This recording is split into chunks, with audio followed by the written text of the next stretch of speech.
ապաշխարենք։ Սիրելի քույրեր եւ եղբայրներ, այսօր մեր ընթերցումը Ղուկասի ավետարանից է, որտեղից մենք տեսնում ենք, որ մարդիկ մոտենում են Հիսուս Քրիստոսին եւ նրան հարց տալիս։ Պատմում են, թե ինչպես է Պիղատոսը զոհաբերություն մատուցող գալիլեացիներին սպանում եւ այդ գալիլեացիների արյունը խառնվում է զոհաբերության արյան հետ։ Այսինքն դաժան կերպով նրանց սպանում է։ Եվ երբ այս պատմությունը Հիսուս Քրիստոսին ներկայացնում են, նրանք ցանկանում են Հիսուս Քրիստոսից մի պատասխան լսել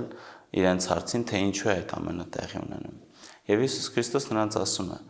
«Միթե կարծում եք, որ այդ գալիլեացիները ավելի մեղավոր էին, քան բոլոր այլ մարդիկ»։ Կամ Սելովամի աշտարակը երբ քանդվեց եւ մարդիկ մահացան դրա պատճառով։ Միթե կարծում եք, որ այդտեղ այդ մարդիկ, որ գտնվում էին եւ մահացան, ավելի մեղավոր էին, քան մնացյալ բոլոր մարդիկ։ Եթե չապաշխարեք, բոլորդ էլ կկորչեք։ Հրեական միջավայրում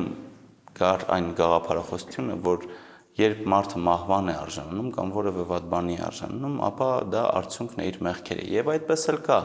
Մենք Սուրբ Գրքում տեսնում ենք, որ Պողոս առաքյալը ասում է, որ մահը վարձն է մեղքի։ Այսինքն յուրաքանչյուր մարդ, ով մեղք է գործում, արժանի է մահվան։ Եվ մենք հասկանում ենք նաև, որ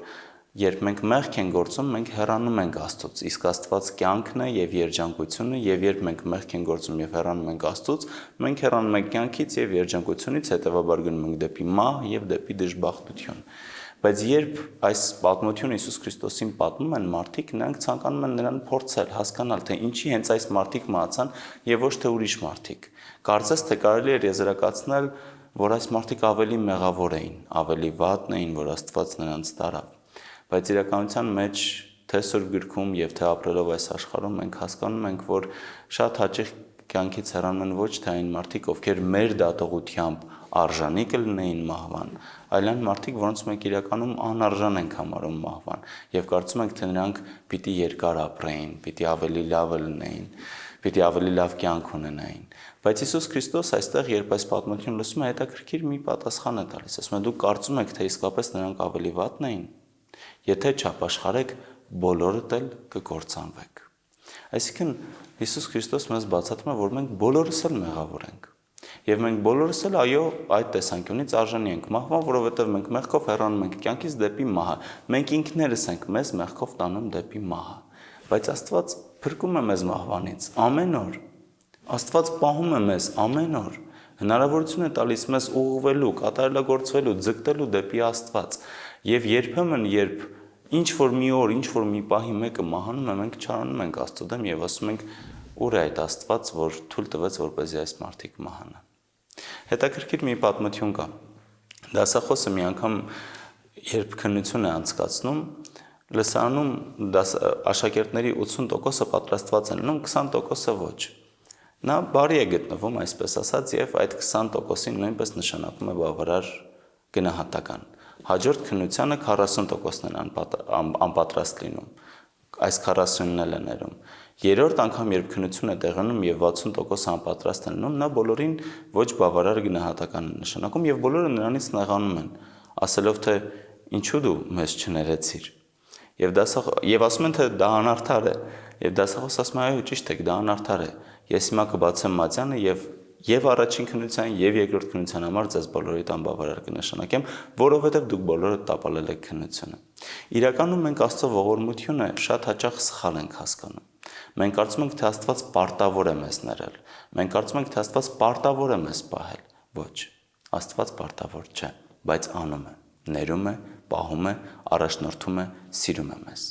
Բայց մենք էլ պիտի համապատասխան պատրաստություն տեսնենք։ Այդ իսկ խոսքերով էլ Քրիստոս ասում է՝ ապաշխարեք։ Բոլորս էլ արժանի ենք մահվան։ Բոլորս էլ, բայց եթե ապաշխարենք, կփրկվենք։ Սա է Հիսուս Քրիստոսի պատգամը։ Նա մեզանից պատրաստություն է ցանկանում, նա մեզանից քայլ է ցանկանում, նա մեզանից սեր է ցանկանում տեսնել, որպեսզի ինքն էլ իր սերը տա։ Առանց մեր սիրո տալու էլ նա մեզ իր սերը տալիս է, բայց որքան եւս մենք կարող ենք չարաշահել Աստծո սերը եւ Աստծո ողորմությունը մեր հանդեպ։ Այս նույն ավետարանական դրվագում Հիսուս Քրիստոս մեկ այլ առաքել է պատմում։ Ասում է, թե մեկը թզենի է ունենում եւ 3 տարի շարունակ գալիս է, որպեսզի այդ ծառի պտուղը քաղի եւ ճաշակի, բայց չի լինում։ 3 տարի շարունակ թզենին պտուղ չի տալիս։ Եվ ի վերջո այս ծառի տերը բարկանում է եւ այգեպանին ասում է, որպեսզի այս ծառը կտրի եւ դեն նետի։ Այգեպանը նրան խնդրում է, ասում է. «Տեր, թույլ տուր, որ եւս 1 տարի մշակեմ։ Գուցե արդյունք տա»։ Եվ Տերը թույլ է տալիս։ Ասում է. «Եթե արդյունք չտա, ապա մի տարի հետո նրան կկտրես, ինչպես որ կկամենաս։ Բայց թույլ տուր, որպեսզի եւս 1 տարի մշակեմ», եւ Տերը թույլ է տալիս։ Երբ մենք ինքներս ենք մտածում, եթե մենք ունենանք ծառ եւ մշակենք եւ այն պտուղ չտա, մենք արդյոք կպահենք այդ ծառը։ Իսկ եթե այդ այգու Տերը Աստված է եւ այդ ծառերը մենք ենք, եթե Աստված անընդհատ մշակում է մեզ, բայց մենք արդյունք չենք տալիս, արդյոք Աստված մեզ պիտի պահի։ Քավլիցի, ես չեմ ասում, որ բոլոր մարդիկ, ովքեր մահանում են, արդյունք չեն տալիս։ Բայց կարող եմ մի բան ասել, որ եթե մենք արդյունք չտանք, այո, մենք կմահանանք։ Եթե մենք արդյունք չտանք եւ հարատևենք մեղքի մեջ, այո, մենք ինքներս մեզ կտանենք դեպի կործանում։ Հետևաբար եկեք կանգ առնենք, եկեք ապաշխարենք, եկեք Աստծո խոսքը լսենք, սերտենք, ընդունենք, պահենք, եկեք ապրենք Աստծով, որովհետև Աստված է կյանքը։ Եկեք մենք ինքներս մեզ մահվան չտանենք, այլ ջանադիր գնանք դեպի Աստված, դեպի կյանք, դեպի երջանկություն։